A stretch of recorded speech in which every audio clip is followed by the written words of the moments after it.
Finalmente saiu o arcabouço fiscal e finalmente nós vamos ter uma noção de como que os gastos públicos eles vão ser realizados e efetivamente o quanto que isso vai poder impactar nos nossos investimentos.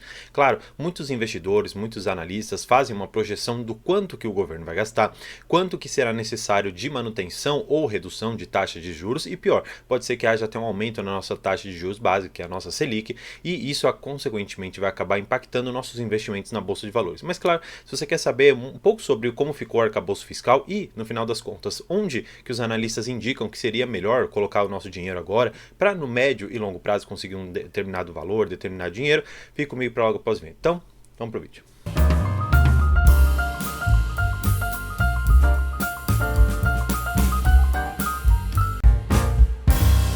Bem, trazendo vocês aqui direto para a tela, eu quero explicar basicamente como que ficou o arcabouço fiscal. Não é nada tão complexo assim, apesar de envolver bilhões de até trilhões de reais aqui.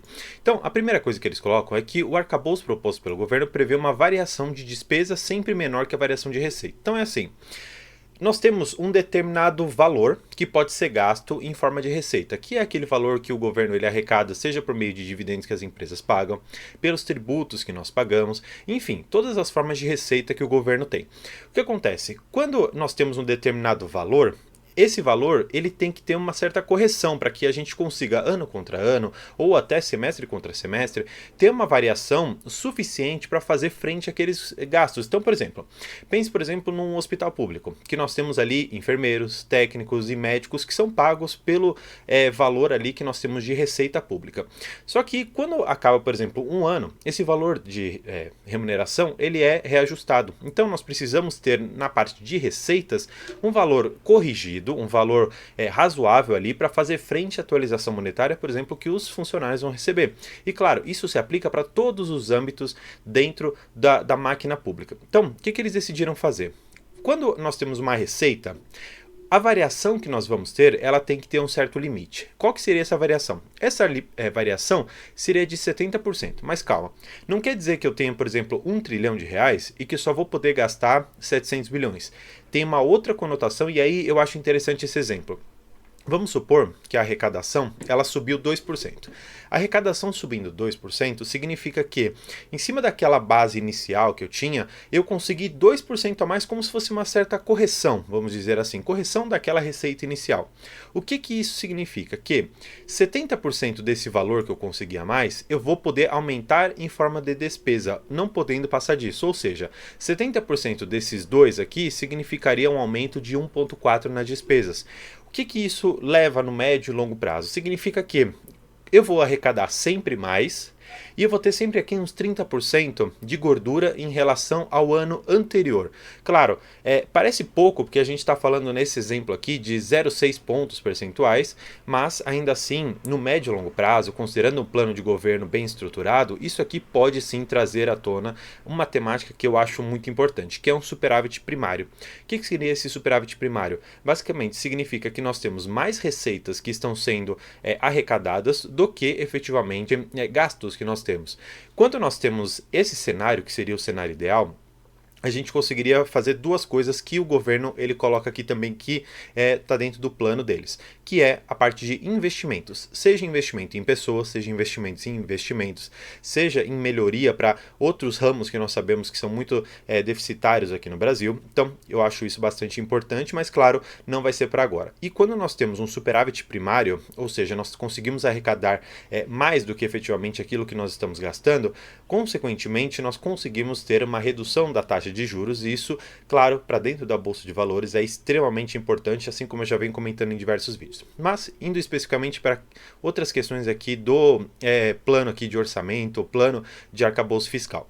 Eles colocam ainda que eles têm um piso e um teto para crescimento real das despesas, ou seja, eles colocam aqui que ela não pode crescer menos do que 0,6, nem mais do que 2,5% ao ano. Ou seja, lembra que eu falei das despesas? Eles colocam aqui que existe um piso e existe um teto. Ou seja, vamos supor, por exemplo, que a nossa receita ela conseguiu crescer, por exemplo, 10%. Significa, portanto, que as nossas despesas elas vão poder aumentar apenas 7%. Só que aí o que acontece? Nós temos um teto e esse valor aqui de 7% não vai poder ser efetivamente implementado. Nós temos um teto 2,5%, ou seja, lembra aquele 7 que eu comentei? Esse 7 ele não vai efetivamente poder corrigir as despesas que nós temos, vai ser só 2,5%. Agora, vamos supor uma outra situação, que nós vamos ter, parece estranha essa frase, mas faz sentido, que nós temos um crescimento negativo, ou seja, nós temos aqui, por exemplo, a gente percebe ali que a nossa receita ela só anda diminuindo. Então, nós temos uma receita de menos 5%. O que vai acontecer? Quando nós vamos olhar para a parte de crescimento ou a parte de receita que está entrando no nosso bolso, efetivamente nós vamos ter uma arrecadação menor. Aí o que acontece? Eles estabelecem que, ainda que a arrecadação ela seja menor, nós vamos ter um piso, ou seja, nós vamos ter uma correção nas despesas de pelo menos 0,6% em relação a cada ano, o que pode ser extremamente ruim. Porque imagine que você tenha aqui um ponto que seja o valor que nós temos de receita. E aí essa receita, ela caiu aqui 5 e nós vamos subir um pouquinho aqui da receita de 0,6. Ou seja, percebe que aqui, entre um e outro, vai abrir um gap muito grande entre uma despesa e aquilo que efetivamente arrecada. Então, isso aqui pode ser muito prejudicial, porque olhando de uma certa maneira, seja para uma conta básica, seja da sua casa, seja para o governo, ela se aplica da mesma maneira.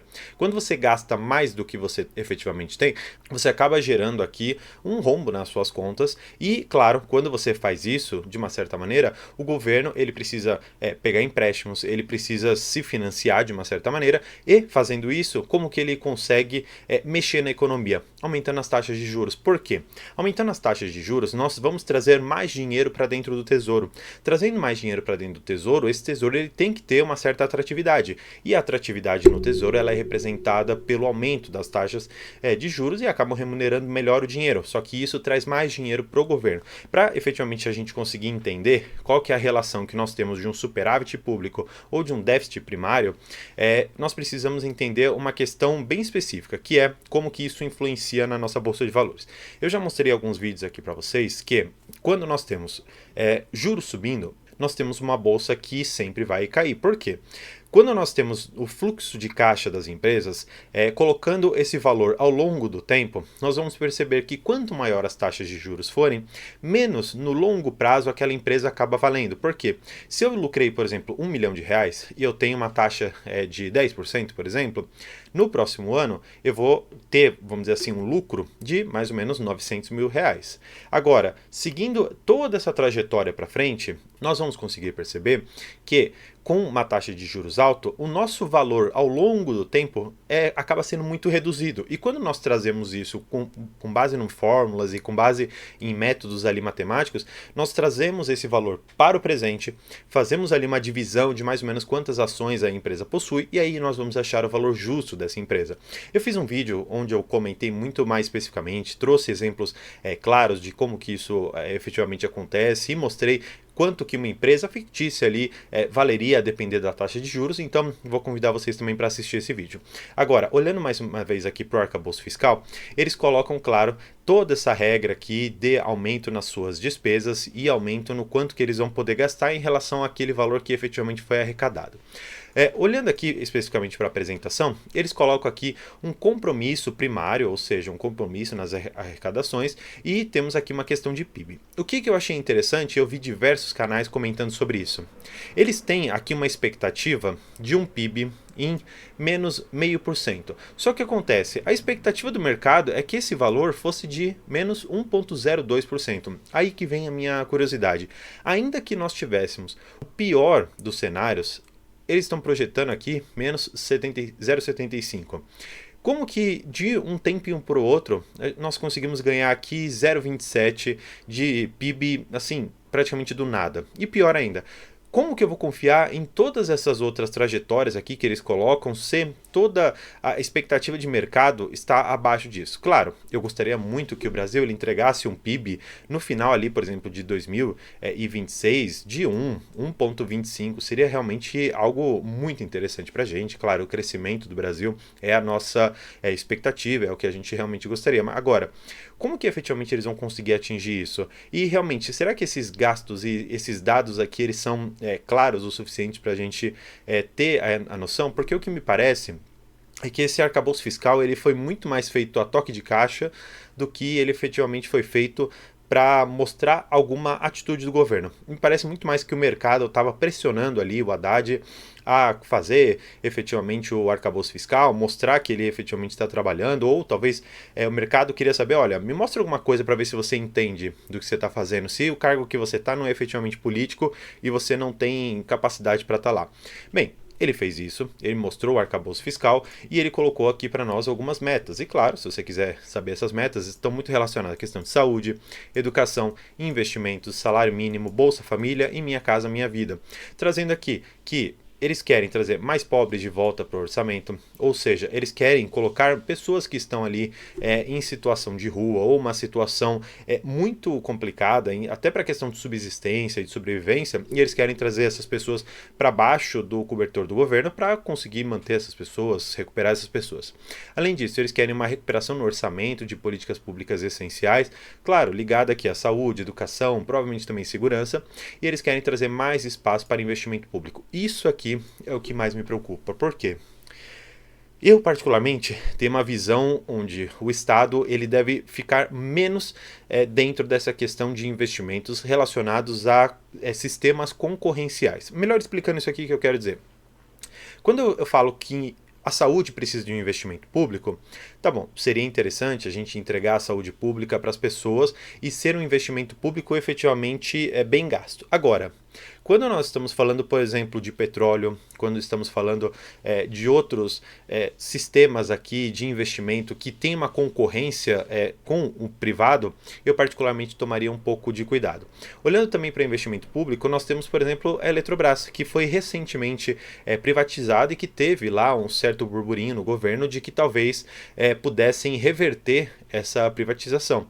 E então, olhando efetivamente para essa questão específica do risco jurídico que existe em você privatizar e depois simplesmente voltar a ter todo o patrimônio público, ou uma boa parte do patrimônio público lá dentro, eu tomaria um pouco de cuidado, porque a Eletrobras, assim como a Petrobras e diversas outras empresas que têm, seja no governo federal, estadual ou municipal, um dedo do governo, acabam de uma certa maneira trazendo ineficiência para dentro das suas operações, e isso já ficou claro em todos os estudos, não só aqui no Brasil, mas como em diversos outros estados, onde você tem uma economia pujante e não seja um estado tão desenvolvido como é o caso do Brasil. Claro, eu não estou falando aqui de uma Suécia, eu não estou falando talvez dos Estados Unidos, estou falando de países que estão emergentes. Então, quando a gente fala de países emergentes, olhando efetivamente para todo o momento que o governo coloca o dedo na parte de investimentos, eu tomaria um pouco de cuidado. Por isso que investimentos públicos podem ser, sim, bem direcionados para saúde, educação, segurança, até mesmo para transporte, mas para outras questões, especialmente aquelas ligadas com concorrência com particulares, com empresas privadas, eu particularmente não gosto nada. Olhando efetivamente para outras questões como menos inflação, mais estímulos para investimentos privados, isso aqui eu acho ótimo, porque estímulo para investimento privado significa ou pode significar algumas coisas, como redução de impostos, simplificação do arcabouço tributário, isso para mim é bastante interessante. Menos juros da dívida pública. Isso aqui é uma sinalização muito interessante de que a nossa taxa de juros ela pode sim cair. Atração de investimentos internacionais, recuperação do grau de investimento, mais previsibilidade e estabilidade e recuperação do grau de investimento. Percebe que isso aqui foi feito diretamente para os investidores, dizendo, olha, vocês não queriam que eu falasse alguma coisa para vocês? Tá aqui, estou falando que eu vou prometer o mundo aqui, que os investimentos eles vão ser facilitados, que nós queremos recuperar uma honra ali que nós tínhamos de um país bastante interessante para pessoas virem aqui e investir o seu dinheiro, investir o seu capital. Talvez aqui ele quer dizer que, por exemplo, o dólar, o euro, o real ele pode se valorizar um pouco e trazer essas moedas um pouco mais para baixo, para um valor que basicamente entenda-se ali justo, mas eu olho para toda a questão aqui da redução dos juros da dívida. Se olharmos efetivamente para o plano de governo, que vai encerrar ali basicamente em 2022, olha só, eles vão fazer uma redução bastante significativa, só que com relação a esse plano todo, olha só como isso aqui é uma escadinha que eu particularmente não considero que isso aqui vai existir, porque assim, todo economista, quando ele vai dizer, olha, quanto que vai ser a taxa de juros ou quanto que vai ser o dólar daqui X anos, Todos esses economistas erraram de forma assim incrível. Todas as taxas de juros erraram o valor do dólar. Então, o que me soa estranho é que eles consigam prever num espectro tão longo para 2031 como que vai ser a redução dos juros da dívida no país. Eu particularmente acho isso aqui extremamente complicado. Mas eu quero trazer para vocês onde que os especialistas, especialmente aqui da Guide Investimentos, estão falando que é interessante você investir. E aqui eles colocam em ativos pré-fixados com rating elevado, especialmente aqueles que estão indexados ao IPCA. Por quê? Hoje nós conseguimos ver um IPCA bastante alto e nós vemos títulos, especialmente ali da dívida pública, que estão com mais ou menos IPCA mais 5, IPCA até alguns lugares a gente acha mais 6. Qual que é o ponto aqui? Nós queremos, de uma certa maneira, ganhar não só os juros que vão ser pagos a título de IPCA e esse valor, esse prêmio a mais de 6% ou 5%, mas também, no médio prazo, ganhar o que se chama de marcação a mercado. Então, é só você ter a seguinte noção. Pensa que você está numa feira de negociação e uma pessoa vira e fala, olha, eu tenho um título IPCA mais 6. Então você pensa, pô, se eu investir meu dinheiro aqui, eu vou ter a correção do IPCA mais um prêmio de 6%. Aí levanta uma outra pessoa, depois de um tempo, e fala, olha, eu tenho aqui um IPCA mais 3,5%, que é o título que eu tenho agora no mercado para comprar, que é o que o governo está me oferecendo. Aí eu paro, penso e falo, poxa, por que eu vou comprar um IPCA mais 3% se uma pessoa está me vendendo IPCA mais 6%. Só que aí o que acontece? Aquela pessoa que está me vendendo o IPCA mais 6%, ele ganha o que a gente chama de marcação a mercado, porque no longo prazo aquele título vai me render mais. Então eu tento trazer a valor presente e, claro, de um valor justo, quanto que aquele título ele valeria. Exatamente por isso que muitas pessoas conseguem ganhar o que eles chamam na curva dos juros. E aí com essa curva de juros eu consigo vender para uma outra pessoa um título que tem uma rentabilidade maior do que aquela que eu consigo diretamente no mercado e ganhar na marcação mercado, ganhar um valor em cima da venda desse título e claro, você consegue ganhar muito dinheiro em cima disso, tem gente que consegue ganhar 50%, 60% a depender do estilo e da forma de marcação ao mercado e claro, do momento que você conseguir vender esse título. Mas, trazendo vocês aqui para mim, quero agradecer por ter acompanhado esse vídeo, claro, falar de arcabouço fiscal e de dívida pública, juros e onde finalmente investir são assuntos muito importantes que eu acredito que você deva ter sempre em mente na hora de alocar o seu dinheiro. E claro, para que eu consiga sempre trazer esse conteúdo aqui para vocês, eu conto com a sua inscrição, conto também com o seu curtir, para que, claro, esse conteúdo ele consiga agregar na sua forma de investir, de uma certa maneira fazer com que você alcance a liberdade financeira, porque esse é o nosso objetivo. Então, por hoje é isso. Muito obrigado e tchau!